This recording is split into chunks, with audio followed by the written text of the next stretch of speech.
Now coming to the obstructive shock. So obstructive shock is a form of shock which is associated with physical obstruction, that is physical obstruction of great vessels of systemic or pulmonary circulation. So for example, in cardiac tamponade, in which the fluid in the pericardium prevents inflow of the blood into the heart, that is the venous return. And in constrictive pericarditis, in which the pericardium shrinks and hardens. And in tension pneumothorax, through increased intrathoracic pressure, blood flow to the heart is prevented, that is again venous return.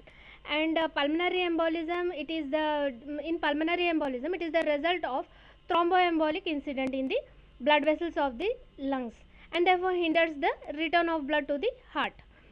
In aortic stenosis, it hinders circulation by obstructing the ventricular outflow tract.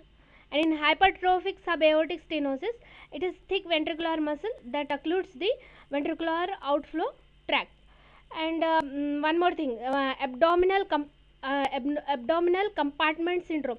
So abdominal compartment syndrome, in this what happens, increase in intra-abdominal pressure takes place. The increase in intra-abdominal pressure to more than 20 millimeters of the mercury, that is due to organ dysfunction, with organ dysfunction.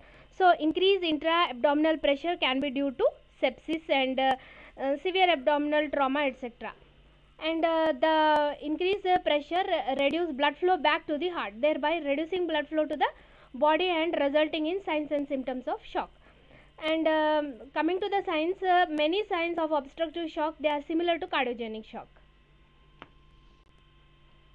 So coming to the coming to the symptoms, the symptoms are abnormal heart rhythms, a fast heart rate, that is, and reduced blood pressure, cool clammy skin due to low BP and vasoconstriction, and decreased urinary output.